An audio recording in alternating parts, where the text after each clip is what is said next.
नमस्कार मंडळी, ऋतम मराठी या आपल्या सर्वांच्या लाडक्या यूट्यूब चॅनलमध्ये आपले मनापासून स्वागत आहे। आज दिनांक 14 फेब्रुवारी रोज आपण या बुलेटिनच्या माध्यमातून ऑटोमोबाईल क्षेत्रातील महत्त्वाच्या घडामोडी जाणून घेणार आहोत। चला तर मग आजच्या व्हिडिओला सुरुवात करूया।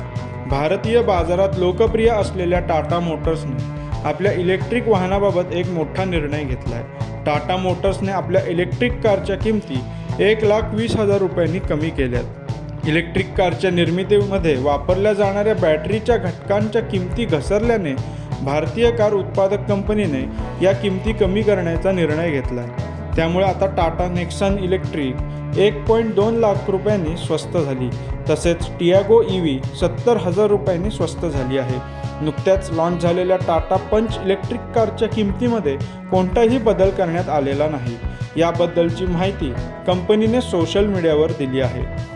सध्या देशामध्ये अनेक कंपन्या आपले नवनवीन मॉडेल्स भारतीय बाजारात लॉन्च करताना दिसत आहेत। तसेच सर्वसाधारणपणे आपल्याला ग्राहकांची पसंती ही मोठ्या प्रमाणात हॅचबॅक कार्सकडे असल्याचे दिसून येत आहे। अनेक कंपन्यांनी भारतीय बाजारात आपली अनेक हॅचबॅक मॉडेल्स लॉन्च केली आहेत। आता आपण जानेवारी महिन्यात कोणत्या 5 हॅचबॅक कार्सची विक्री झाली आहे ते जाणून घेऊयात। या यादीमध्ये Maruti Suzuki Baleno, Maruti Suzuki WagonR, Maruti Suzuki Swift, Maruti Suzuki Alto आणि हुंदाई i10 या हॅचबॅक कार्सच्या मॉडेल्सचा समावेश आहे।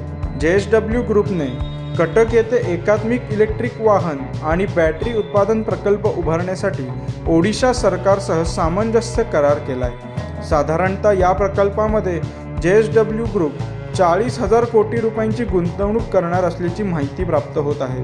तसेच या प्रोजेक्टमुळे 11,000 लोकांना रोजगार मिळण्यास मदत होणार आहे। तर मंडळी, या होत्या ऑटोमोबाईल क्षेत्रातील आजच्या महत्त्वाच्या घडामोडी। अशाच नवनवीन घडामोडी जाणून घेण्यासाठी आमच्या ऋतम मराठी यूट्यूब चॅनलला लाईक, शेअर आणि सबस्क्राईब करायला विसरू नका। चला तर उद्या पुन्हा एकदा भेटूयात ताज्या घडामोडींसह। धन्यवाद।